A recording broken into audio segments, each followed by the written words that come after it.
People's Republican पक्षाचे नेते माजी खासदार प्राध्यापक जोगेंद्र कवाडे आज कोल्हापुरात आले होते. त्यांनी शासकीय विश्रामगृहावर पत्रकारांशी संवाद साधला.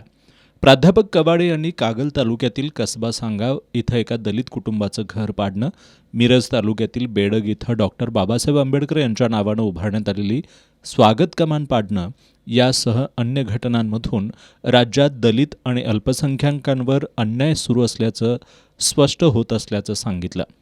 समाजामध्ये जातीय द्वेष निर्माण करणाऱ्यांवर कठोर कारवाई करावी अशी मागणी आपण मुख्यमंत्र्यांकडे करणार असल्याचं प्राध्यापक कवाडे यांनी यावेळी सांगितलं.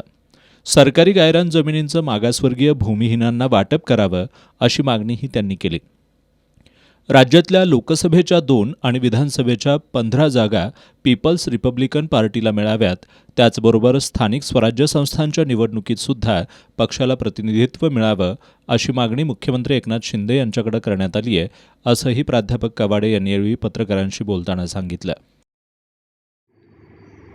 महायुतीच्या माध्यमातून एकनाथ शिंदे यांच्या कोट्याचं आमच्या पक्षाला कमीत कमी लोकसभेच्या 2 जागा, एक विदर्भातून एक मराठवाड्यातून आणि शक्य असतात पश्चिम महाराष्ट्रातून लोकसभेची जागा मिळावी अशा प्रकारची आमची अपेक्षा आहे. चर्चा सुरू व्हायची. आता 1-2 दिवसामध्ये आमच्या पक्षासोबत राजकीय चर्चा होणार आहे.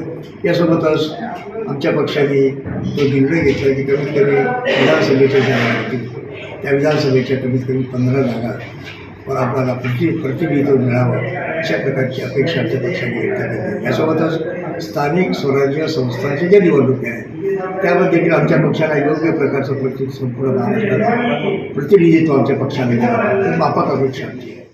यावेळी पक्षाचे पश्चिम महाराष्ट्र अध्यक्ष नंदकुमार गोंधळी, जिल्हा सरचिटणीस विद्याधर कांबळे, जिल्हाध्यक्षा लताताई नागावकर, माधुरी कांबळे, रेखाताई कांबळे, सोमनाथ घोडेराव, सुरेश सावर्डेकर आदी उपस्थित होते.